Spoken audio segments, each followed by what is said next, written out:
une chronique qui nous permet régulièrement de décrypter les dernières actualités internationales. Bonjour Gérard. Bonjour Jacqueline, à tous nos amis auditeurs et à vos invités. Merci. Alors Gérard, notre rendez-vous ce matin est l'occasion d'un événement particulier vous concernant, la sortie de votre premier livre concernant naturellement l'agitation actuelle du monde, puisqu'il est intitulé « Vers la prochaine révolution iranienne », édité chez Les Impliqués, éditeur du groupe L'Harmattan. Alors bravo pour cette première réalisation qui, à l'évidence, j'ai pu comprendre, va certainement en appeler d'autres. Merci de cette délicate introduction, Jacqueline. Mais avant de penser aux prochaines publications, et je vous confirme qu'il y a déjà beaucoup de fichiers dans mon cloud à ce sujet, je vais prendre quelques temps pour savourer le résultat de ce premier travail. Je rédige beaucoup d'articles, mais l'écriture d'un livre est un exercice d'une toute autre dimension dans la discipline et la persévérance qu'il requiert. Oui, alors discipline et persévérance, deux qualités que vous possédez, donc je suis pas du tout inquiète là-dessus. Alors la première question qui vient naturellement à l'esprit est pourquoi avoir décidé de vous pencher sur l'Iran, même si je sais que c'est un de vos sujets favoris. Vous qui observez toutes les zones de crise du monde, notamment les 4 arcs de crise auxquels vous nous avez initiés. Eh bien, ce choix relève d'un très grand nombre de raisons. Je me suis, pour la première fois, rendu dans ce pays. Je venais tout juste d'avoir, 23 ans. Il y a donc peut-être tout d'abord l'envie cachée de retrouver une tranche de jeunesse. Mais plus sérieusement, depuis 10 ans, j'ai consacré à ce pays une trentaine d'articles, plusieurs dossiers d'études et de nombreuses interventions dans les médias, sur IDFM bien sûr, vous l'avez rappelé, et de nombreuses chaînes de télévision. Sur le plan géopolitique, le royaume perse a toujours constitué un formidable carrefour entre l'Orient et l'Occident. Depuis la révolution islamique de 1979, Téhéran a développé une influence politique et militaire forte dans tout le Moyen-Orient. Sur le plan intérieur, le régime a toutefois fait une totale impasse. Je citerai à dessein la déclaration il y a quelques semaines d'une Iranienne anonyme. Je cite, « Ce régime n'a rien fait pour nous ». Elle corrobore parfaitement une déclaration terrible et emblématique du guide suprême Khamenei après les émeutes de 2019 liées à l'augmentation des prix des carburants. Khamenei a déclaré en effet « Entre les demandes du peuple et les objectifs de la République islamique, je choisirai toujours les objectifs.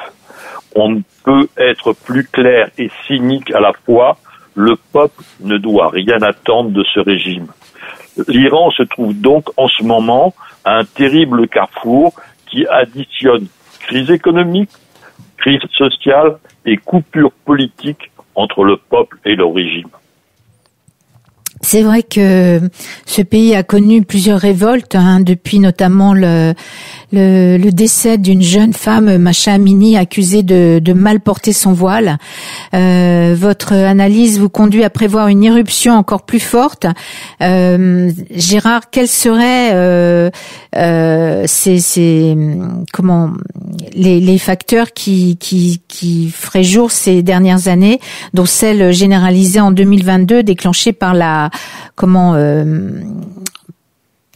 décès de Mahsa Amini. Oui, c'est ça, d'une telle éruption. Le premier moteur s'appelle la paupérisation accélérée de la population. Ces dernières années, l'appauvrissement de la population n'a cessé d'augmenter à cause de la dévaluation de la monnaie, créatrice d'une inflation de haut niveau, plus de 50%, et donc d'une forte augmentation des prix des produits de première nécessité.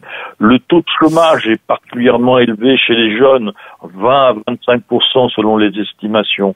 En dehors de ces paramètres économiques, le deuxième moteur s'appelle l'agitation sociale, caractérisée par de nombreuses grèves chaque semaine dans l'industrie, mais aussi dans l'enseignement.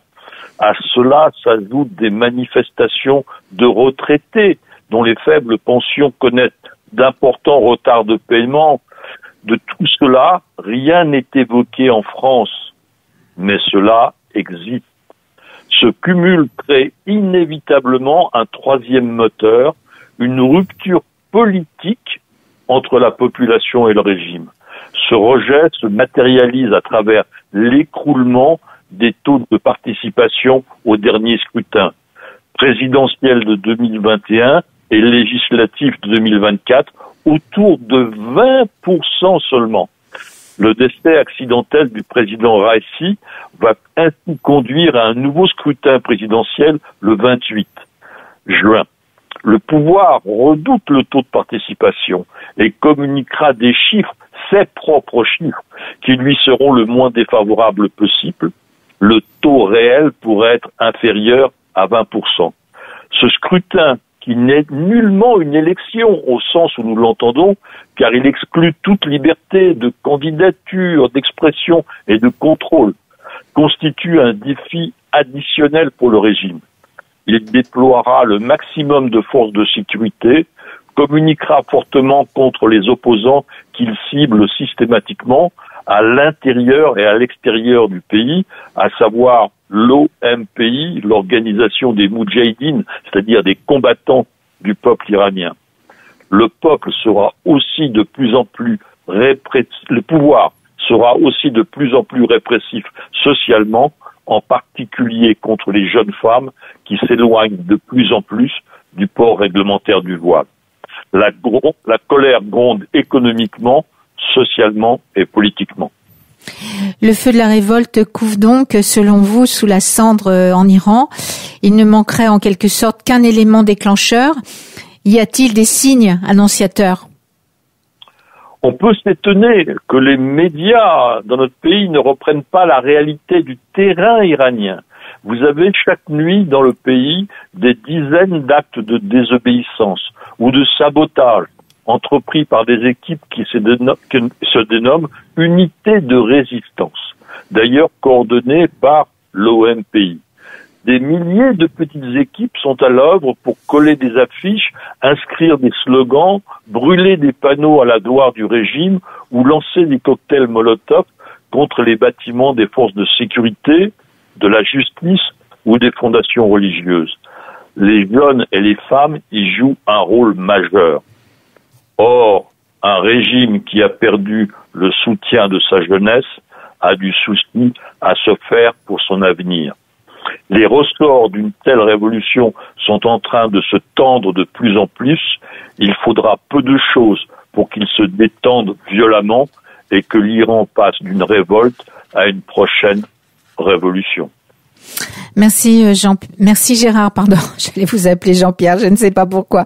Merci Gérard, merci de souligner toutes ces révoltes dont vous parlez chaque nuit, parce que ces personnes sont très courageuses dans la mesure où quand on connaît la sévérité du pouvoir contre ces personnes.